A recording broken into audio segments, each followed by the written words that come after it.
So tonight I want to speak to my colleagues, the honorable members of parliament, distinguished senators, and also the leadership of the judiciary and the leadership of the executive. God has been very fair to us. God has given us an opportunity to serve this country. But what we have done in return is that we have turned into animals. People who only cares about themselves. All we do is line our pockets. This country called Kenya is going through a tumultuous time. It is going through trying times. And the framers of our constitutions were very clear. They created separation of powers between the three arms of government. They gave the judiciary the power of mercy.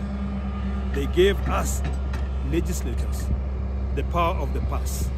And they gave the executive the power of the sword. But today, what we've experienced in this country is that the executive is being controlled by outside forces, specifically the IMF and the World Bank, coming up with policies which are so foreign, which end up destroying the integrity of our nation. They end up destroying the structures of our nation. I want us to remember that we are only in this world for a very short time. Our children, the Generation Z, and also the Alpha, are very upset. Some of us millennials, Generation X, the baby boomers, all got an opportunity to be able to enjoy. Most of them, from the community that I come from, got free land. Our children now, the Generation Z and Alpha, will have to be buying that land. But a foreign power comes and tells you, convert freehold titles into leasehold. And you don't care about the consequences or the unintended consequences. We don't need just for the sake of it. We need to be able to please God and to be able to take care of our land for future generations. Let us care about future generations. There's something called intergenerational fairness, which all of us must put ahead to make sure that anything we do it for generations to come. So I want to remind members of parliament that you're not there because you were elected by the president. He too went to the voters and asked to be elected. But the moment you get there, you know, and I know very well, and I want to look at you straight in your face. And if I'm lying today, please tell me so. You know we are enticed with money. We are given tokens. Sometimes we are told, pass this bill, you get some little money. For what? And you're just gonna fucking die and leave all those things here. In fact, you'll even take that money, you'll go buy the most expensive bottle of whiskey, drink it, go to the best restaurants, sometimes even go get a chick there. You know, and then what happens? You fucking go and shit. The Generation Z are pissed off, and they have a right to be pissed off. I want you to also now plead to our children to forgive us.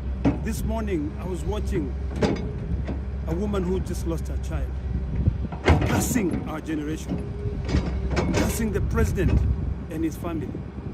Is that what we really want? Can we look back and ask ourselves whether what we are doing is just? I know it is not. When I watched, tears were just oozing, coming out of my eyes, and I'm sad. So I want to request you to think about the separation of powers. You in the judiciary, be fair. Do what God wants you to do. All of us will die one day, and God will be the judge for us. But God has blessed you and given you an opportunity to have the power of mercy. Make sure you interpret the Constitution properly. You in the legislative arm of government, my colleagues, let us think about the future of this country. Let us not just vote for the sake of voting. Let us stop this nonsense of worshipping our party leaders. Let us stop this nonsense of worshipping the executive, such that the Speaker of the National Assembly even stops the broadcast of a public body proceedings of the National Assembly. You stop them. You don't want them to be broadcast. Shame on you, Katangu. You're with me in the Senate. You know, it is ludicrous. I'm sure over the next few months, the Generation Z are going to tell us how they want to be led. Not for us to tell them how we should lead them. We have failed because we are corrupt. We only care about ourselves. As I end,